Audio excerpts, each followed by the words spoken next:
నేను మీకు ఏమంటారు కిడ్నీలో రాళ్ళైతే మీరు ఏదేదో అర్థమైన మందులు వాడుతున్నారు కదా. నేను మీకు సింపుల్గా తొందరగా అది ఎంత పెద్ద రాయని సరే బయటకు వచ్చే ఒకటి మందు ఉన్నది, ఆయుర్వేదిక్ మందు ఉంది. ఆ మందుని మేము ఆల్రెడీ ఈరోజు ఓపెన్ చేసి దాని ప్రయోగాలు ఏందని చూసాం మొత్తము.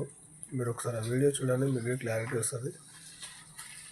ఓకే, ఇది కనిపిస్తుంది కదా, ఇది మొత్తం పిండితోటి మొత్తం తయారు చేసి లోపల పిండితోటి తయారు చేసి మీకు మేకది కిడ్నీ ఉంటుంది కదా, కిడ్నీకి లోపల మందు పెట్టి దానికి ఇట్లా దారం చుట్టి వేడి చేస్తారు. వేడి చేసిన తర్వాత దాన్ని బాగా ఏమంటారు వేడి చేయాలి, ఫుల్ వేడి చేయాలి. వేడి చేసిన తర్వాత ఇట్లా వచ్చిన తర్వాత మెత్తగా అవుతుంది.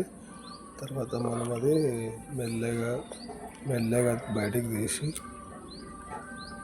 దారాలు ఉంటాయి, దారాలు తీసేయాలి. దారాలు తీసిన తర్వాత ఇట్లా కనిపిస్తుంది కదా, ఇది పక్కన పడేసేయాలి. ఇది అవసరం ఉండదు.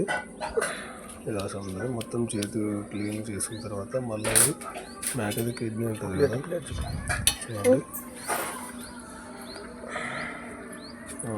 ఇది ఉంది కదా, దీంట్లోనే ఇది కనిపిస్తుందా, ఇది మొత్తం ఇలా చేతిలో పట్టుకొని స్మూత్గా ఈ దారాలను తీసేయాలి. చూడండి, మెల్ల తీయాలి.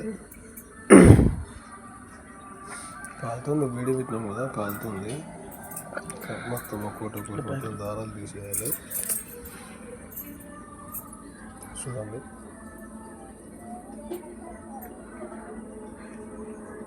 మొత్తం దారాలు తీసేయాలి. మొత్తం దానికి అతకపోయి ఉంటుంది. ఇట్లా మొత్తం ఒకటి మొత్తం దారాలన్నీ తీసేయాలి.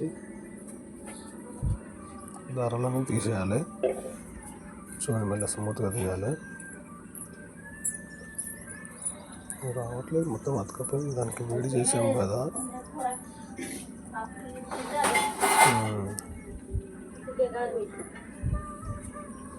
మొత్తం ఒక్కొక్కటి మొత్తం దారాలు మొత్తం తీసేయాలి. కనిపిస్తుందా ఇప్పుడు?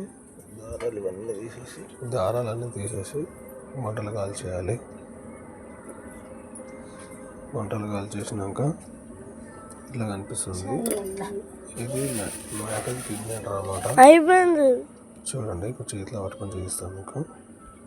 నడుస్తుంది, అది పెద్దగా ఉండే మేక కాబట్టి మాకు పెద్దగా కనిపిస్తుంది. మామూలుగా అయితే చిన్నగా ఉంటుంది కిడ్నీ మేకది. పెద్ద మేక అనమాట, 15-20 కిలో వాడి మేక.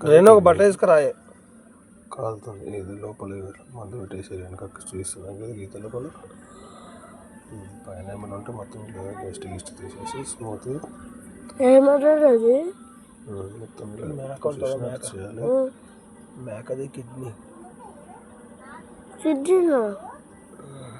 మొత్తం తీసేసి మార్నింగ్, ఇది ఎప్పుడు చేయాలంటే మార్నింగ్ ఇదంతా ప్రాసెస్ చేసి మార్నింగ్ పరిగడుపున మొత్తం తినాలన్నమాట. తింటే అది ఎంత పెద్ద రాయి అది అంటే ఇది 3 ప్రాసెస్ ఉంటుంది అనమాట. 3 రోజులు వాడాలి కోర్స్ ఇది.